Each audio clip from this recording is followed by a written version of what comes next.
to improve all aspects of your life. He knows he's making a difference. He's inspiring the people he works with, and we've given him a level of influence that he never thought possible before. Incredibly high energy. Everyone was very engaged, and it's based on science. As someone who hires a speaker, that was very important. Two brain cells are going to come together when there's some new stimulus. We would recommend Paul to anybody. Every organization can be happier. Paul is an inspiring speaker with a genuine warmth and a great sense of humor. His fresh perspective on leadership, employee engagement, and wellness creates energy and enthusiasm with any audience. He has appeared internationally in front of huge conference audiences and at intimate corporate retreats. As well, Paul Krismer is a sought-after media expert, providing insightful commentary on the world we live in. The United Nations measure that you just reported on has a number of different factors, but the simplest way is to measure people based on their own self-report of their subjective well-being. That's really just asking people, how happy do you feel? Paul's 20 years as a corporate senior leader and his own driven approach to life goals and lifestyle inspired his best-selling book, Whole Person Happiness: How to Be Well in Body, Mind, and Spirit.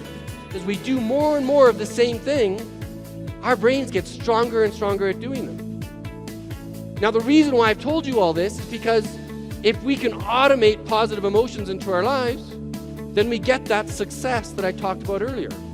If we can lay down enough good neural pathways so that happiness comes more readily to us, then we will simply be happy more automatically. Does it make sense? Right? I say, shut up, I'm about to shoot. In my case, I should really pass, but nevertheless, I would be unhappy if somebody interrupted me while I'm in that state of flow.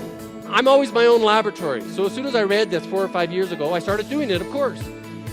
And I started recording 3 things that went well. And at first, I was a bit embarrassed. I couldn't come up with 3 things. I couldn't believe it. Why can't I think of 3 things? And I didn't want to write down lame things. I didn't want to say, oh, I have no holes in my sock. That wasn't good enough.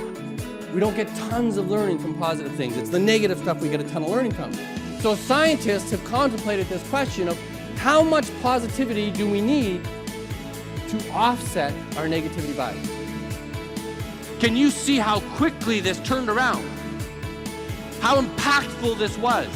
Could you imagine in your own workplaces if you could have a 90% reduction in unsafe behaviors simply by changing the conversation, changing what's going on in people's hearts and minds about the work? They did the processes, the job safety procedures, very much like they had done before. But now they felt differently about the work. Thank you.